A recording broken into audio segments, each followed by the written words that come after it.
Mutiara Saraswati dari absen 5. Perkenalkan, nama saya Putra Diputa Ariasa, nomor absen 13.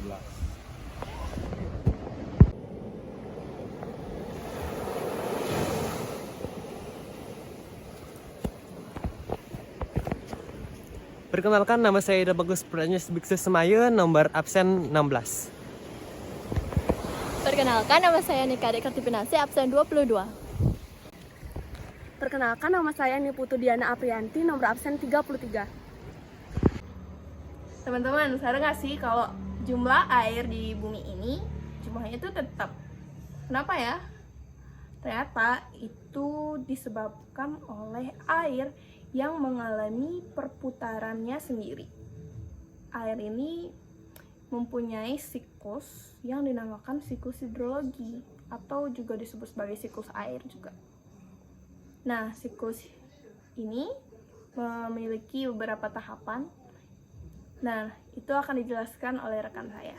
Evaporasi adalah proses air laut, rawa, sungai, dan lainnya yang menguap karena adanya pemanasan dari sinar matahari. Air diubah menjadi uap sehingga dapat naik ke atmosfer.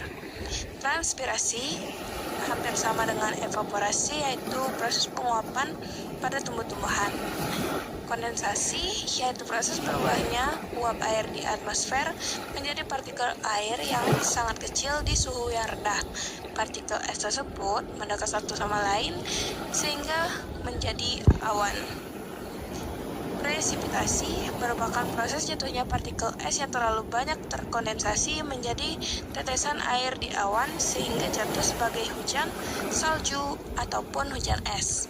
Yang terakhir yaitu infiltrasi, yaitu proses meresapnya air hujan ke dalam tanah.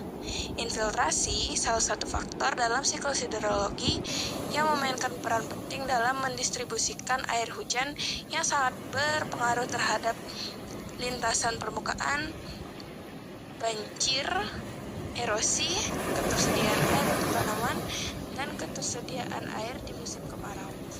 Nah, udah tahu kan sekarang gimana tahapan-tahapan dari siklus air? Masih ingat sama tahapan yang terakhir? Yaitu tahapan presipitasi.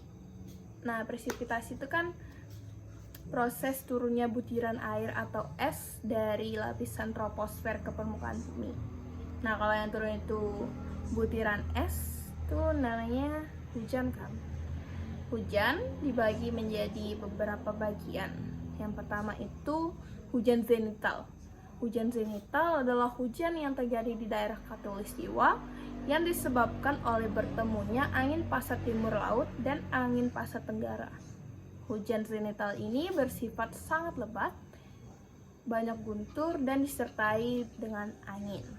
Lalu yang kedua, hujan orografis, yaitu hujan yang terjadi karena naiknya angin yang memiliki banyak uap air ini ke pegunungan. Setelah naik, ini akan menyebabkan kondensasi yang kemudian terjadinya turun hujan. Hujan frontal terjadi karena bertemunya massa udara yang bersifat panas dan juga mengandung banyak uap air ini dengan massa udara yang bersifat dingin. Bertemunya mereka menjadikan massa udara naik, lalu menyebabkan kondensasi dan kemudian terjadi turun hujan. Lalu yang akan kami bahas secara spesifik yaitu hujan asam. Apa itu hujan asam? Nah, itu akan dijelaskan secara lanjut oleh rekan saya. Apa sih itu hujan asam? Hujan asam adalah segala jenis hujan yang memiliki pH meter di bawah 5,6. Secara umum, hujan bersifat asam. Kenapa hujan bersifat asam? Karena karbon dioksida di udara dan air hujan itu menyatu dan menyebabkan sifat asam yang lemah. Secara alami, hujan asam disebabkan oleh letusan gunung berapi dan proses biologis dari tanah, rawa, dan laut. Tapi, kebanyakan di era modern ini, hujan asam disebabkan oleh kendaraan bermotor, industri, habis itu pabrik kilang minyak, dan pabrik pengolahan pertanian. Didapatkan bukti bahwa hujan asam meningkat di era sekarang.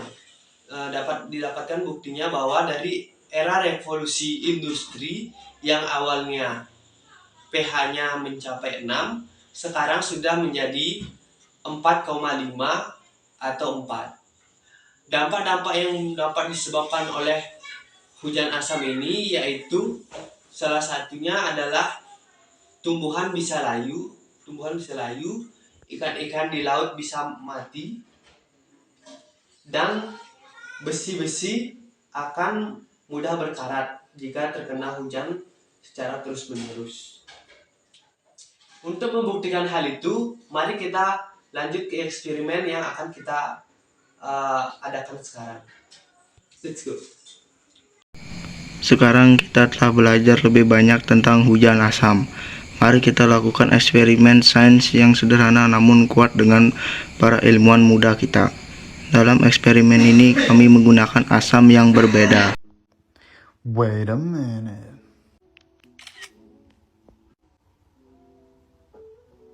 A few moments later. Anda dapat mulai melihat perubahan dalam beberapa jam. Tetapi kami meninggalkan milik kami selama 24 jam karena malam yang dingin di sini. Kami memindahkan stoples ke dalam pada malam hari. Inilah perubahan antara air cuka dan air putih biasa. Jadi kita dapat menyimpulkan dari eksperimen tadi bahwa dampak dari hujan asam itu sangat mengerikan ya. Jadi kita harus mencegah hal tersebut terjadi.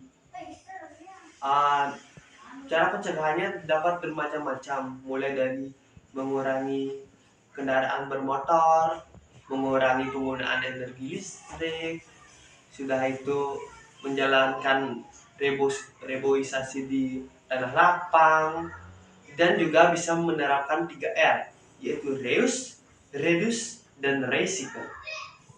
Sekian dari video ini.